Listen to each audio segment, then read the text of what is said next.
Γιατρέ, τι είναι ευριαγγείες? Οι ευριαγγείες είναι ένα δίκτυο κυρσών πρακτικά, φλεβών, πάνω στην επιφάνεια του δέρματος. Εάν μιλάμε καθαρά για ευριαγγείες, και αυτό το βλέπουμε στο ιατρείο, πρόκειται για ένα δίκτυο το οποίο δεν συνδέεται με το λιτοπάθη δίκτυο του ποδιού. Βρίσκεται εκεί πέρα μόνο του και για κάποιο λόγο έχει χαλάσει. Γιατρέ, τι είναι ευριαγγείες?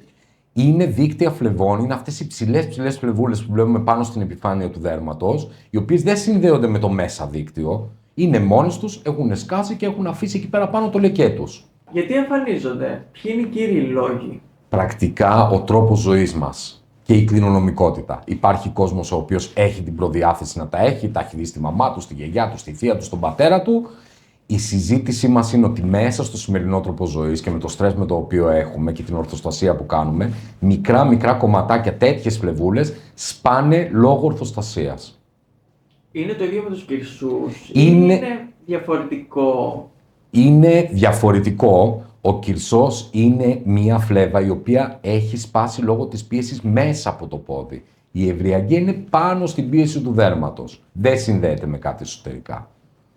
Και ποιοι είναι οι πιο επιρρεπείς στην εμφάνιση Συνήθως είναι οι γυναίκες, επειδή υπάρχει μία συσχέτιση με το ορμονικό τους προφίλ, αλλά εάν υπάρξουν άντρες που παρουσιάζουν τέτοια παθολογία, βλέπουμε τρομερά μεγάλα δίκτυα.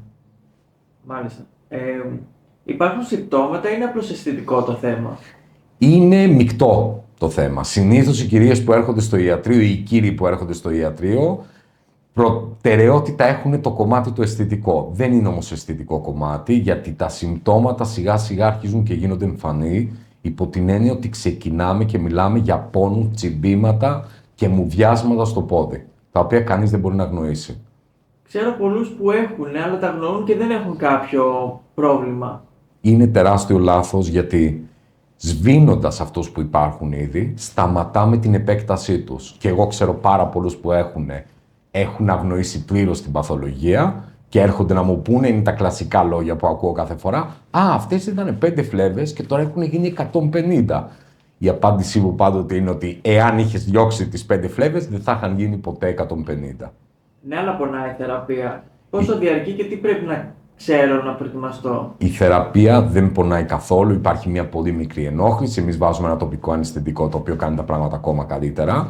Δεν χρειάζεται προετοιμασία. Η προετοιμασία έρχεται μετά από τη σκληροθεραπεία λέιζερ και φροντίζει η ομάδα μου γι' αυτό. Χρειάζεται να πάρουμε μια κάλτσα διαβαθμισμένης συμπίεσης, γιατί η συζήτησή μας εδώ είναι ότι πρέπει το φάρμακο και η ενέργεια του λέιζερ να μείνει μέσα στη φλέβα. Δεν χρειάζεται τίποτα της διαδικασίας. Ναι, όμως μετά από την θεραπεία θα ξαναεμφανιστούν ή είναι μόνιμη λύση? Για το κομμάτι στο οποίο κάναμε αυτό που έπρεπε, δεν πρόκειται να ξαναυπάρχει ποτέ πρόβλημα. Το γεγονός είναι ότι το ανθρώπινο δέρμα έχει την τάση να βγάζει τέτοιες μικρές φλέβες. Αυτό που εγώ ζητάω, γιατί συνήθως αυτό και βλέπω μια κυρία ή έναν κύριο με ένα τεράστιο δίκτυο. Φτιάχνουμε όλο αυτό το δίκτυο που χρειάζεται κατά πάσα πιθανότητα και παραπάνω από μία συνεδρίες.